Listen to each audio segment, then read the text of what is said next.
Assalomu alaykum. Barchaga xayrli kun. Qandaysiz azizlarim? O'ylaymanki, barchangizning kayfiyatingiz a'lo darajada va barchaga a'lo kayfiyat tilagan holda bugungi ochirimimizni boshlaymiz. Demak, bugungi ochirimimiz ikkita variantda qilamiz.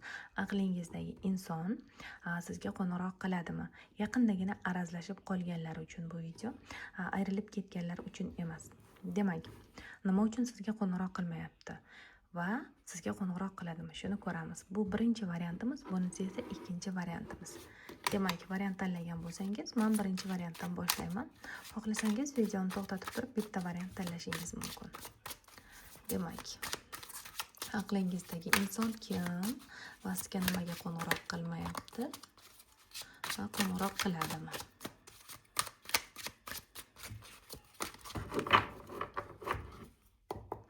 Demak, aqlingizdagi inson kim, nimaga qo'ng'iroq qilmayapti va sizga qo'ng'iroq qiladimi? Demak, kimning energiyasi keldi? Yaqindagina o'ylagan narsalari amalga oshgan bo'lishi mumkin bu insonni. Bundan tashqari, juda ham ko'p o'qiydigan inson bo'lishi mumkin, balki student bo'lishi mumkin bu inson. Ko'p o'qib o'rganadigan, yangigina balki ish boshlagan bo'lishi mumkin. Va orangizda yosh farqi bor. Va juda ham bir aysh-ishratni sevadigan, juda ham erkinlikni sevadigan inson. Doim mustaqil bo'lishni xohlaydi. Doim do'stlar davrasida mazza qilib, bazmlarda, to'y tomoshalarni sevadigan inson bu. Va sizga nimaga qo'ng'iroq qilmayapti? O'zi qilsin. U qanday bo'lsa, men ham shunday. U qanday muomalada bo'lsa, men ham shunaqa. Kerak bo'lsa, birinchi nimani o'zi tashlasin, qadamni. Ya'ni adolatli bo'lsin hamma narsa. Nima uchun? U tomonga tarozi bosishi kerak. Tarozini ikki pallasi ham bir xil bo'lishi kerak. Ya'ni men tomondan ham, u tomondan ham munosabatimiz teng bo'lsin, deb turibdi bu odam. Va nimaga qo'ng'iroq qilmayapsan? Arazlashib qolgan bo'lishingiz mumkin bu inson bilan, ammo ichida qo'ng'iroq qil, qo'ng'iroq qilma, qo'ng'iroq qil, qo'ng'iroq qilma kabi o'z ichida o'zi bilan tortishib yotibdi bu inson. Va sizga qo'ng'iroq qiladimi? Voy.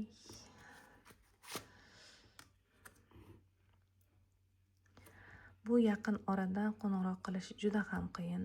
Aytganimdek, o'z ichida o'zi tortishib yotibdi dedim-ku, ko'ryapsizmi tortishayotgan insonlarni? Bir tuyg'usi tortishish, ya'ni bir tuyg'usi qo'ng'iroq qildisa, ikkinchisi yo'q. U qilsin kerak bo'lsa. Sen nima uchun g'ururingni pastga urishing kerak deydi. Aynan shu g'ururini yenggandagina bu inson sizga qo'ng'iroq qilishi mumkin. Ammo hozir hamma tuyg'ularni chetga surib, faqatgina aql bilan ish ko'rmoqda bu inson. Aqlim bilan ko'raman, aqlim bilan harakat qilaman demoqda. Chunki Korol Mechi aql insoni. Qo'ng'iroq qiladimi? Ha, qo'ng'iroq qiladi, faqat biroz kuting. Birli vaqtlarda bo'lishi mumkin. Ko'p narsa tugagandek his qilmoqda bu inson o'zini. Juda ham siz tomonga tortmoqda, ehtiroslari ham kuchli. Balki siz bu insonni o'zingizga rom qilgan bo'lishingiz mumkin, bog'lab olgan bo'lishingiz mumkin. Bog'landim demoqda. Xayollarim ham faqat u tomonga ketadi, ammo faqat aqlimni ishlatishim kerak, ehtirosga berilmasligim kerak deb turibdi hozircha. Birinchi variant, biroz kutasiz, ammo kutsangiz albatta sizga qo'ng'iroq qiladi, xabarlashadi. Demak, ikkinchi variantga o'tamiz. Ikkinchi variantni tanlaganlar kim bu inson? Nimaga sizga qo'ng'iroq qilmayapti va qo'ng'iroq qiladimi? Voy, buncha shoshib yuribdi bu inson. Voy, shoshib yuribdi desam, mana shoshib kelayotgan odamni ko'ryapsizmi? Jahli chiqqan, voy. Kolodani bitta qo'shimcha kartasi qo'shilib ketibdi-ku. Mayli.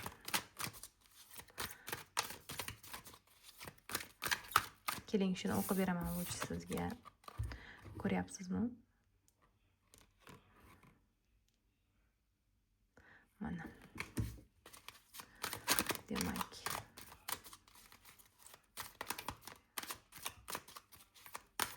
hayotingiz полный любви deyapti. Demak, aqlingizdagi inson kim? Sizga nimaga qo'ng'iroq qilmayapti va qo'ng'iroq qiladimi? Aqlingizdagi inson kim? Nimaga qo'ng'iroq qilmayapti va qo'ng'iroq qiladimi? Energiyasi keldi. Voy. Muncha bu jahldor, har doim tortishadigan, har doim o'zinikini ma'qullaydigan, har doim birovlar bilan adibada aytishadigan inson. Doim tortishuvda, hattoki o'zi bilan ichki dunyosida ham shu ahvol. Va qandaydir bir sizga qo'ng'iroq qilmayotgani sababi tanlovda turibdi. Tanlovi bor. Bu qanday yana tanlov, ko'ryapsizmi? 3 talik yana. Nimaning tanlovi?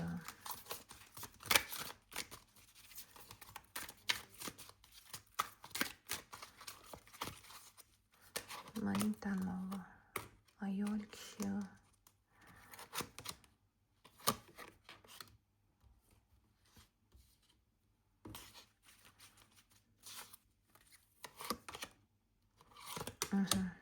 Qarang. Bu raskladimiz, ikkinchi raskladimiz ikkiga bo'linadi.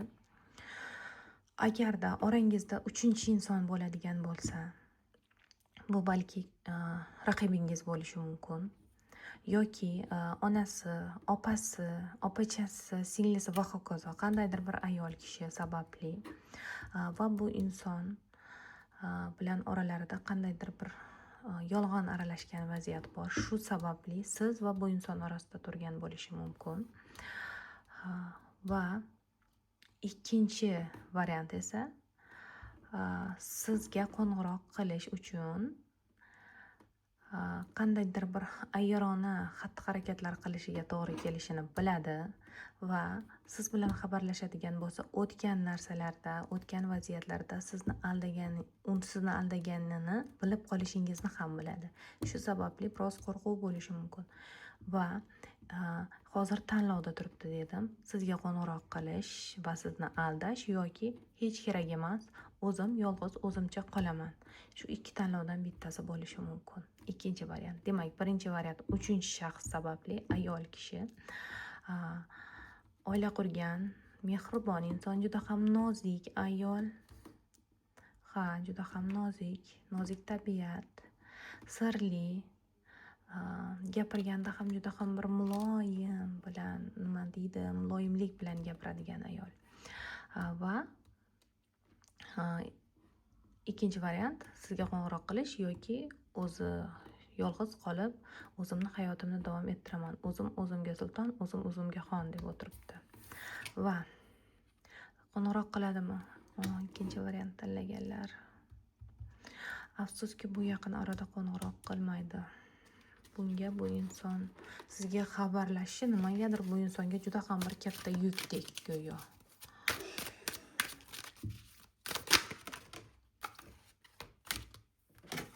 Yana yolg'iz qolishdi.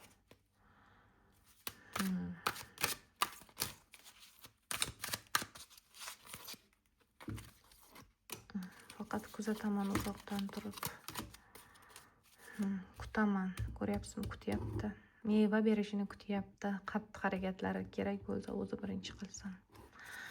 Demak, ikkinchi variant tanlaganlar afsuski hozircha qo'ng'iroq qilmasligi mumkin. Barchaga katta rahmat. Bugungi raskladimiz tugadi. Obuna bo'lishni va like bosishni unutmang.